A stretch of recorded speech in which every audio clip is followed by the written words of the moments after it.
What if the man planning to destroy your home was also the one who might save your heart? In the small town of Willow Springs, land isn't just dirt, it's history. Family, the place where memories take root. But when a ruthless CEO comes to claim what generations have built, one young woman decides to stand in his way. She never imagined their fight would become something more. Before we begin, drop a comment and tell us where you're watching from. We love seeing how far these stories reach. Willow Springs, a quiet little town where everyone knows everyone, and no secret stays buried for long. The narrow streets wind between rows of old wooden houses, and each morning, the air fills with the sweet scent of fresh-baked pies and strong coffee drifting from Mary's diner. On this particular morning, Alyssa Bennett, a young woman from a nearby farm, barely in her 20s, rushed through the bustling town square. Her hair, loosely tied back, framed her face with messy curls falling softly at the sides. In her hands, a stack of paperwork and 2 steaming cups of coffee, trembling slightly with each hurried step. She wasn't watching where she was going. Her eyes were glued to a scribbled to-do list, lips moving silently as she rehearsed the points for the co-op meeting later that day. Smack! The collision was hard enough to stop the world for a second. One of the coffee cups went flying, splashing its contents straight onto the sharp, tailored suit of the man standing directly in front of her. Alyssa froze, wide-eyed. The man, tall, broad-shouldered, with a gaze as sharp as a blade fresh from the forge, stared down at the spreading stain across his expensive gray jacket. Slowly, his icy blue-gray eyes lifted to meet hers. Noah Phillips. The name alone was enough to make seasoned business owners tread carefully. A wealthy CEO known for ruthless corporate takeovers, a man who didn't need to raise his voice to command attention or fear. But Alyssa? She didn't stammer out an apology. She didn't even blink. Instead, she squared her shoulders, tightened her grip on the remaining cup of coffee, and let out a slow breath. "Well, I'll pay for the jacket," she said, voice calm and steady, eyes locked on his. "But if you start yelling about it right here, in the middle of town, that's only going to make you look worse." Silence, even across the street at Mary's diner. Conversations came to a halt. Coffee cups hovered mid-air, all eyes on the scene unfolding. Noah said nothing. His eyes narrowed slightly, studying the young woman standing so boldly in front of him. No fear, no panic, just attitude. He reached into his jacket pocket, pulled out a handkerchief, and dabbed at the stain without breaking eye contact. "Spill coffee on me, and still have the nerve to talk back," he finally muttered, voice low, cool as ice. Interesting. Then, without another word, he turned and walked away, leaving Alyssa standing there in the middle of the street, one eyebrow raised, lips pressing back a faint smile. She didn't know his name, but he wasn't about to forget her face. And just like that, this story began. The coffee stain had barely dried on Noah Phillips's expensive suit when the truth about him finally came to light.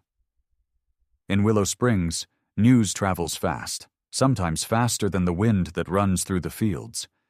And within days, the whispers had turned into open outrage.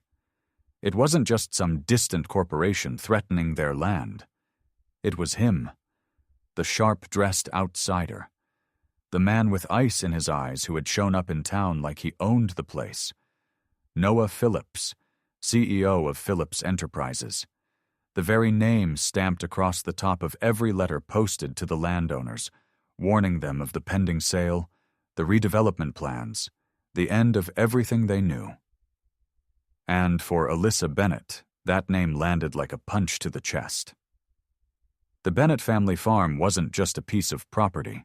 It was the heart of her childhood, the sweat of her father's back, the songs her mother once hummed while hanging laundry beneath the big oak tree. Generations of memories rooted deep into that soil. Now, it was marked for demolition. Labeled as Phase 1, Commercial Expansion. The town hall was packed that night.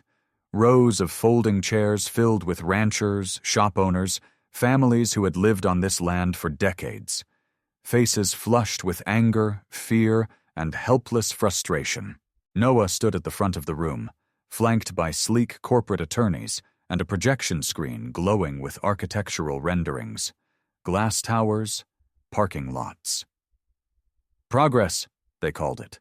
His words were measured, delivered with the smooth confidence of a man used to getting what he wanted. This project will bring jobs, opportunity, growth for Willow Springs, he said, his tone calm, almost detached. Change is never easy, but it's necessary. There was a pause, just long enough for the room to feel the weight of his certainty. But then, a voice cut through the silence. No, it wasn't loud, but it was steady. From the third row, Alyssa rose to her feet. Her hands trembled slightly at her sides, but her gaze didn't waver. It locked onto Noah like a challenge. You stand there, she began, her voice gaining strength. Calling this place a project, a phase, a number on a spreadsheet. She took a step forward. But for us, this isn't just land. It's our home. It's the place where my parents built a life, where my grandparents raised their children, where every tree, every fence post holds a memory. The room held its breath. Alyssa's voice softened, but the fire behind it burned brighter. You look at it and see profit margins. I look at it and see the place my mother taught me to plant sunflowers. Noah met her eyes, unblinking. Unmoved on the surface, but something beneath that polished exterior shifted, just enough for him to feel it, enough for him to hate that he felt it. There was a brief flicker, a moment where the confidence in his gaze faltered, barely noticeable to anyone but her.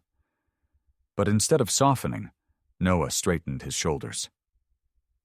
I understand your emotions, Miss Bennett, he replied, voice cool as ever. But emotion doesn't build a future. Progress does. A murmur rippled through the crowd. Some shouted. Others shook their heads in disbelief. Alyssa didn't flinch.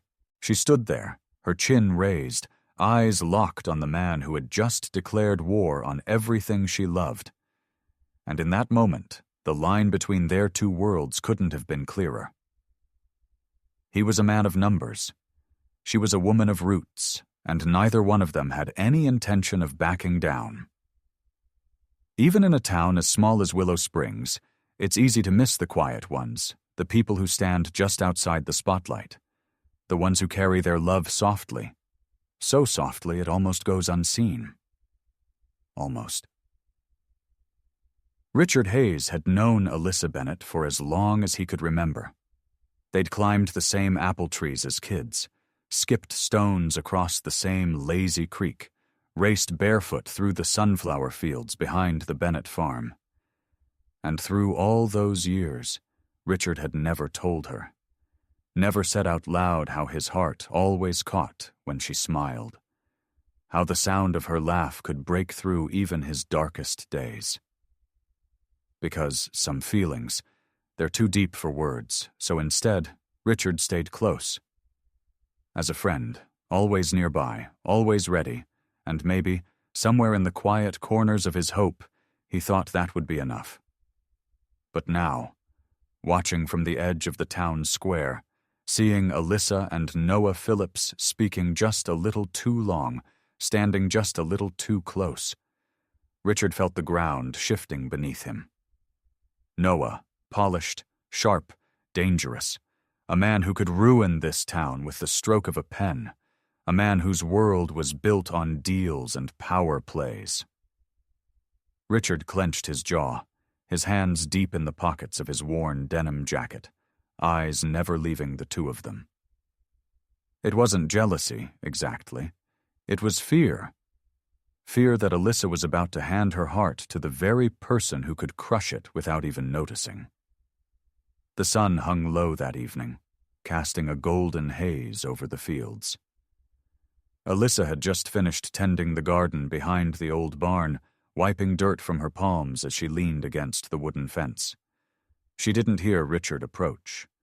He stood there for a moment, watching her quietly, as he always did. Then, finally, he spoke, his voice soft, strained. "Alyssa, do you even know the kind of man he is?" She turned, startled by the suddenness in his tone. His eyes, usually warm and gentle, now held something harder, sharper. "Guys like him, they don't stay. They don't love. They use what's right in front of them until it's not convenient anymore." Richard swallowed hard, the words almost catching in his throat. You're not a game, Alyssa. But to him, you're just a shiny new distraction." The space between them filled with silence. Alyssa's eyes softened, but she didn't look away. She held his gaze, steady and kind, but unwavering. "Richard, I know you care about me. I know this is hard for you to say. But don't make me feel guilty for wanting to believe the best in someone." Her voice didn't rise. She didn't argue. She simply stood there, gentle but firm, the way people do when they're defending something they believe in. Richard's fists tightened at his sides. His knuckles went white. But he didn't speak again. He couldn't. Instead, he nodded, barely noticeable, then turned away. His footsteps were slow, heavy, the weight of words unsaid trailing behind him like shadows at dusk. And though Alyssa stayed by the fence, eyes watching the horizon, she felt the ache of that moment settle deep into her chest. Because she knew. Richard loved her. Maybe always had. But sometimes, love doesn't come in grand gestures. Sometimes it comes in warnings, in the things we say when we're afraid of losing the only person who's ever felt like home. What about you? Have you ever stood by, watching someone you care for risk their heart on the wrong person? Would you speak up, or stay silent? I'd love to hear your thoughts. Share your feelings down in the comments. I read every single one of them. Some changes happen loud. Others arrive so quietly, you almost miss them. For Noah Phillips, the first crack in his carefully built wall came not with shouting or arguments, but with silence. He returned to Willow Springs alone. No black car, no bodyguards, no board members trailing behind with charts and contracts. Just him. A man whose life had been built on numbers, standing at the edge of a world he couldn't quite understand. He hadn't planned on coming back. But something about that woman, the way Alyssa Bennett had stood her ground in front of a room full of men like him, stayed with him longer than it should have. There was something about the way she looked at the land. Not as a deal, not as acreage, but as a piece of herself. It unsettled him more than he cared to admit. When Noah showed up at the Bennett farm that morning, Alyssa wasn't surprised. She had seen the way he watched the people here, the way his gaze lingered a little too long on the fields, as if trying to understand what the fuss was all about. She didn't welcome him. But she didn't turn him away, either. "You can walk with me," she said quietly, wiping dirt from her hands on the side of her jeans. "But I'm not here to convince you." Noah nodded. And that was enough. They walked, side by side. No words. Only the soft crunch of boots over gravel and the gentle rustle of wind moving through the tall grass. At first, Noah kept his distance, hands tucked into the pockets of his jacket, shoulders tense, eyes scanning the horizon like a man who still expected numbers to appear in the air. But the land refused to speak his language. It spoke in the creak of old barn doors, in the quiet groan of fence posts leaning from years of storms, in the laughter of children chasing stray chickens between the rows of corn. It spoke softly, but it spoke, Alyssa led him toward the edge of the property where the ground rose gently toward a hill. There, beneath the shadow of an ancient oak, sat a small cemetery, weathered stones leaning against time, names fading beneath moss and years. Noah slowed. Alyssa knelt by one of the older graves. She didn't look at him as she laid a small bundle of wildflowers at its base. "My grandfather," she said, voice barely above a whisper, "fought to keep this land when the banks tried to take it away. Buried right here under this tree. Said he wanted to stay close, just in case we needed him." She stood, brushing dirt from her knees. Her eyes rimmed red, but there were no tears. Noah didn't speak. He couldn't. Instead, he stepped forward, almost unsure of himself, and for the first time since arriving in Willow Springs, he bowed his head. Not as a businessman, not as the man with the plan, but simply as a man, standing before the quiet weight of history he couldn't bulldoze away. Alyssa watched him, studying the man who, just days before, had been the enemy in every sense of the word. Now here he was, silent, respectful, maybe even a little lost. She didn't say, "Thank you." She didn't need to, because some gestures are louder than words, and sometimes the smallest cracks let the most light in. Storms in Willow Springs never came politely. They arrived with a roar, churning clouds, whipping winds, and a sky so dark it felt like the middle of night. The rain had been coming down hard all day, soaking the earth until the rivers spilled their banks, and the creeks became raging torrents. By sunset, water rushed wild through the streets, swallowing fences, tearing at roots, drowning everything in its path. The town's warning sirens howled. Families scrambled to higher ground, grabbing what they could. Blankets, photographs, babies wrapped tight in quilts. But not everyone made it out in time. At the far edge of town, tucked behind a grove of hickories, sat the old Larson cabin, small, leaning, forgotten by most. Inside, huddled against the rising water, were Mrs. Larson, too frail to run, and Alyssa Bennett, who had gone back when others wouldn't. The water was already at their waists. Cold, relentless, crawling higher by the minute. Alyssa's boots sloshed through the murky current as she braced the door with a chair, fighting back the flood. She shouted over the roar of the water, voice hoarse, her eyes scanning desperately for help. No one came. Miles away, on the other side of town, Noah Phillips gripped the steering wheel of his black SUV, knuckles white. His meeting with the board had ended in shouting, accusations thrown like knives, words sharp enough to cut through any resolve. "You're going soft, Noah. You're letting sentiment cloud your judgment." He was halfway out of Willow Springs when he saw it. The road ahead, swallowed by water. Lights flashing.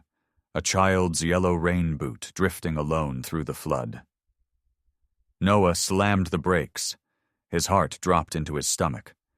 Without a second thought, he spun the wheel, tires screeching as he turned back toward the heart of town.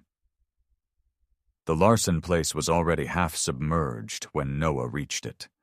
The current pulled at the frame of the house, snapping boards loose like twigs. Through the cracked doorframe, he spotted Alyssa, shoulders squared, eyes fierce, standing chest-deep in water as she tried to hold Mrs. Larson above the rising flood. He didn't hesitate. Charging through the water, Noah forced the door wider and grabbed Alyssa's arm, his voice sharp. "Come on, we have to move, now!" But Alyssa jerked her arm away, face flushed with anger and fear, eyes burning through him. Don't do this just to make yourself look like some kind of hero.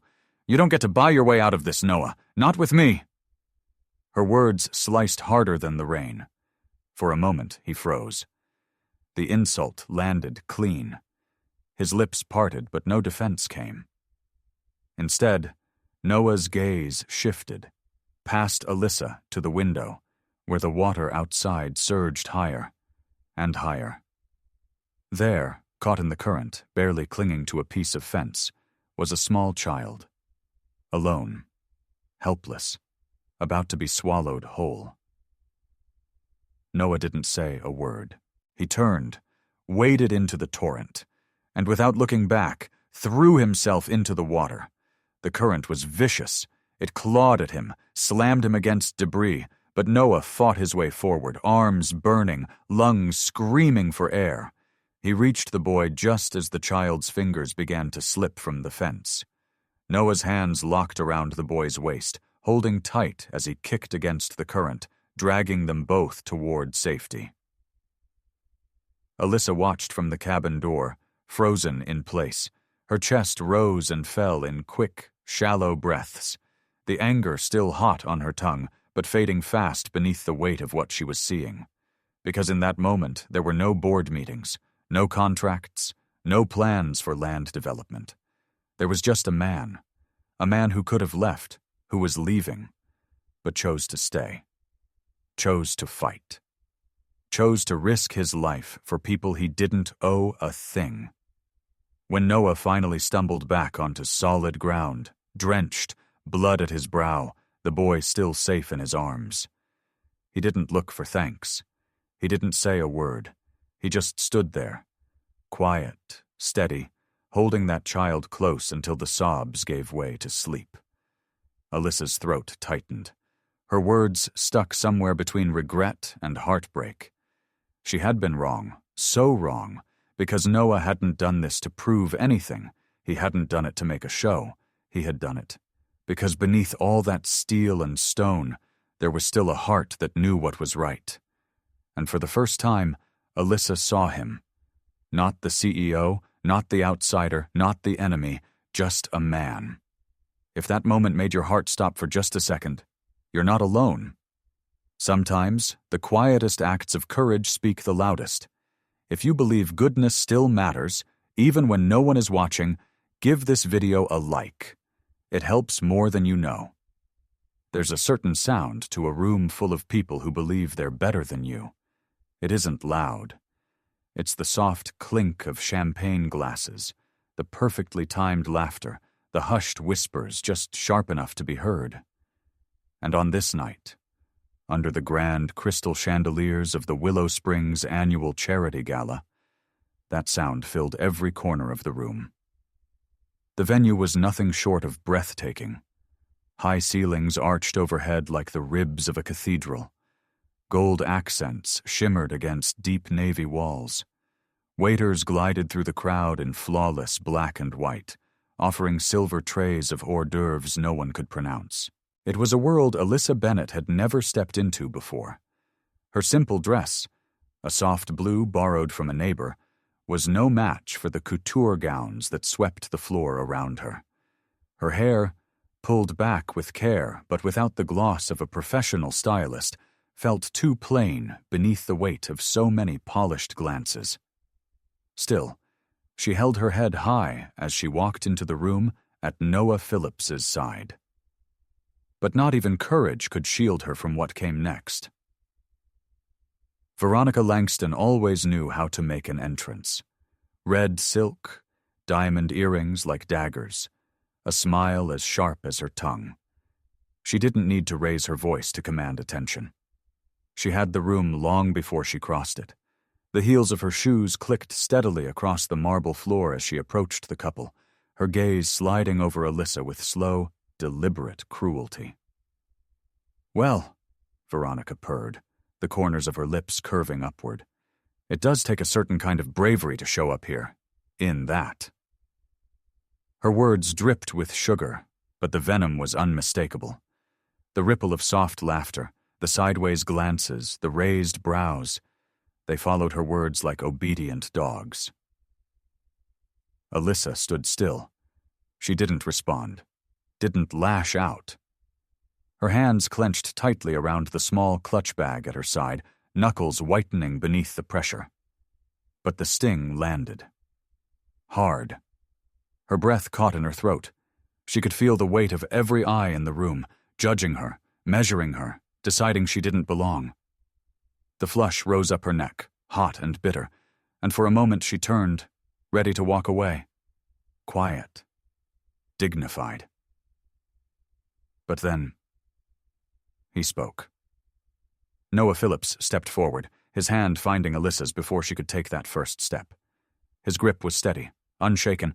His voice, when it came, cut clean through the soft cruelty of the room.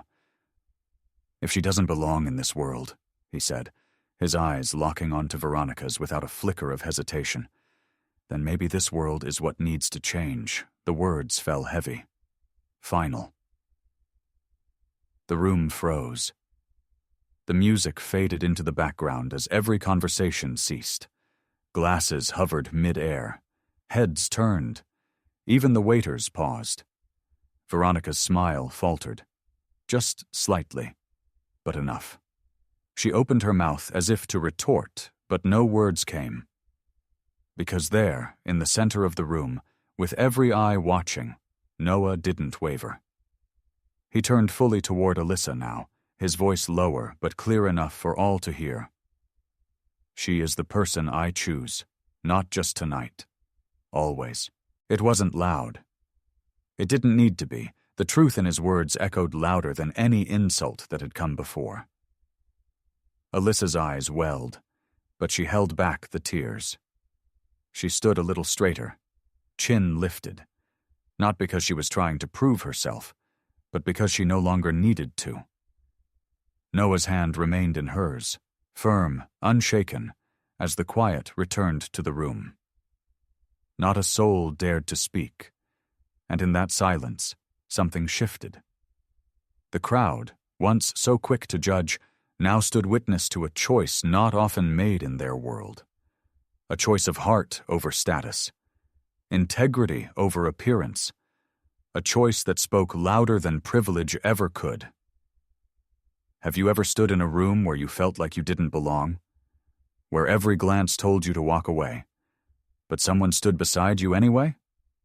If this moment spoke to you, take a second to subscribe and tell me in the comments, what does real courage mean to you?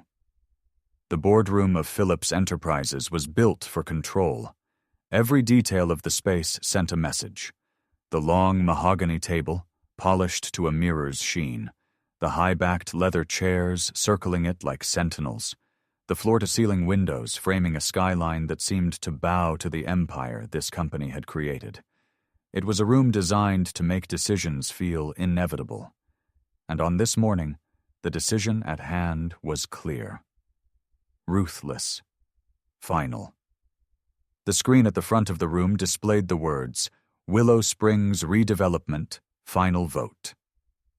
Beside the slide, Veronica Langston sat with perfect posture, one manicured hand resting casually on the edge of the table, the faintest smile playing at the corner of her lips.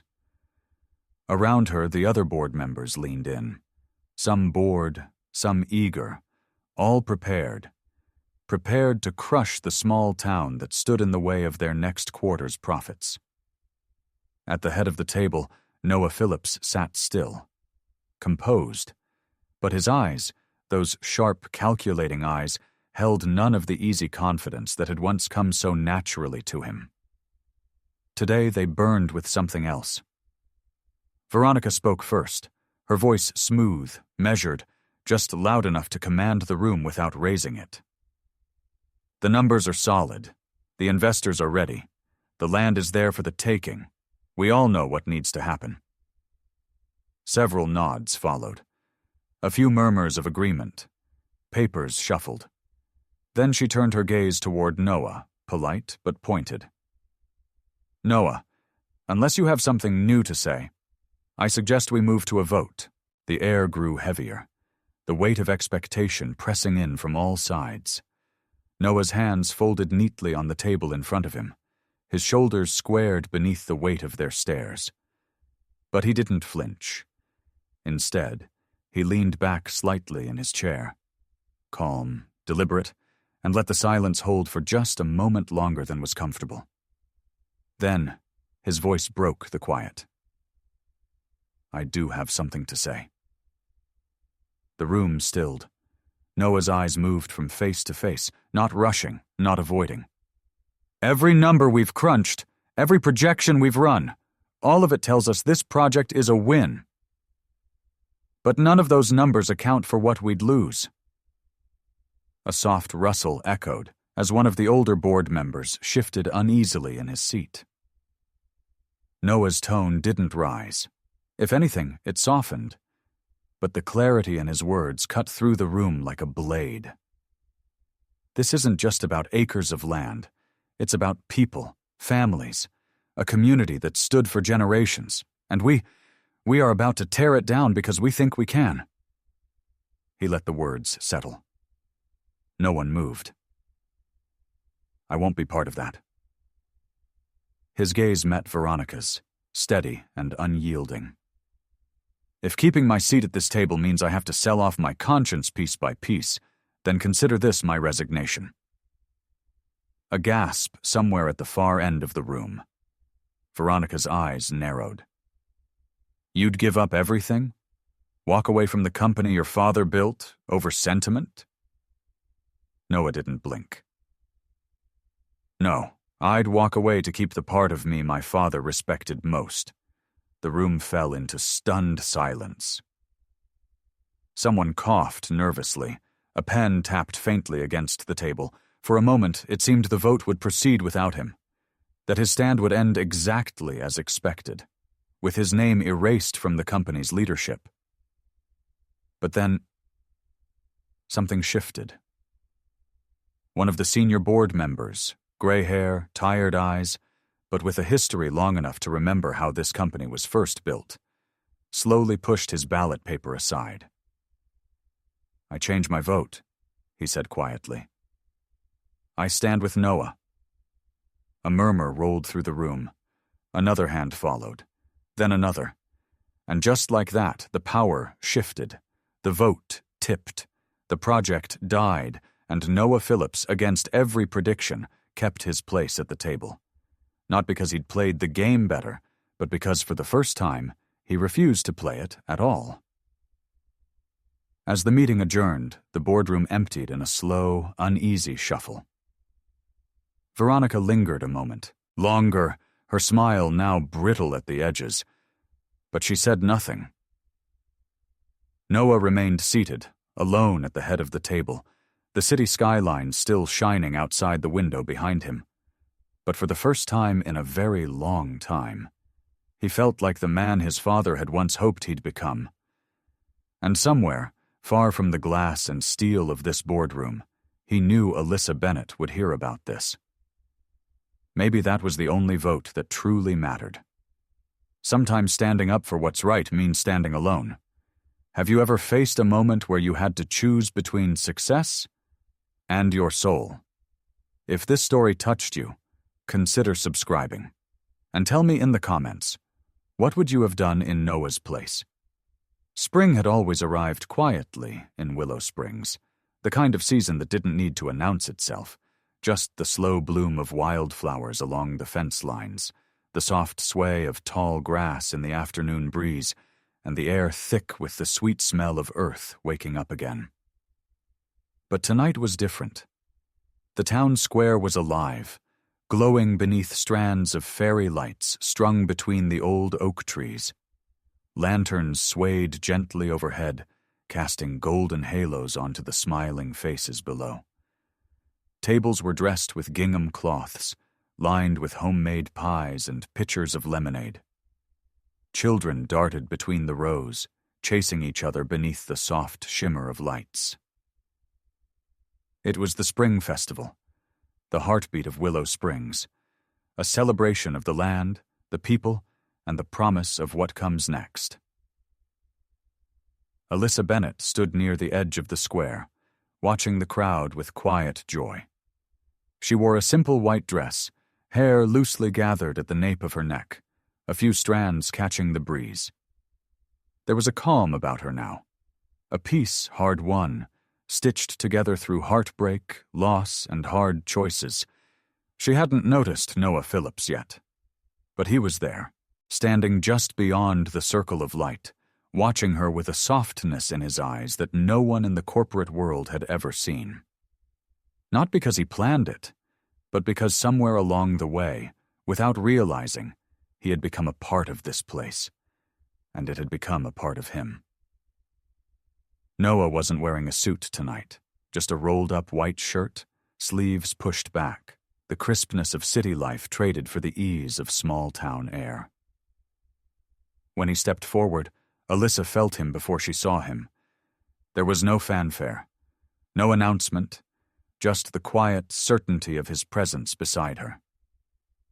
He reached into his pocket, pulled out a small cloth bundle, and placed it gently in her hands.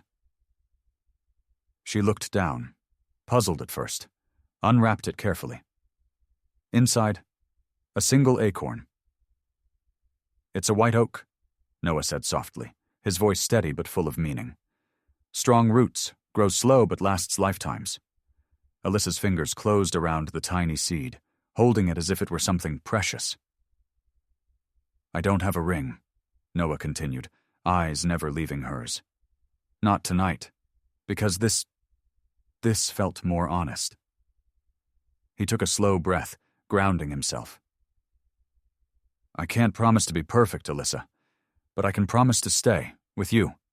Here, to grow something real, something that lasts, from the roots up." The night fell silent around them. The music drifted softly into the background, as if even the air itself was holding its breath. For a moment, Alyssa didn't speak. Her eyes shimmered beneath the glow of the lights, but she didn't cry. Instead, she smiled. A smile so warm, so full of truth, that Noah felt it settle deep in his chest. She reached up, brushed her fingertips gently against his cheek. "That's the best promise I've ever been given," she whispered. And when their hands met, fingers lacing together, it wasn't just an agreement between two people. It was the quiet union of two worlds that had once stood on opposite sides of a fight. Now standing side by side, around them, the festival carried on. Laughter rose again. Children danced. The scent of honeysuckle mingled with the night air. But in that small clearing beneath the lights, the world felt still. Because sometimes the loudest declarations of love aren't spoken at all. They're planted, nurtured, grown from the ground up. Before you go, how would you rate this story from 1 to 10? I'd love to know. Did it move you, surprise you, or leave you thinking? Drop your rating in the comments. I always read every single one. And if this story touched your heart, don't forget to subscribe so you won't miss the next one. Thanks for being here with me today, and I hope to see you in the next video.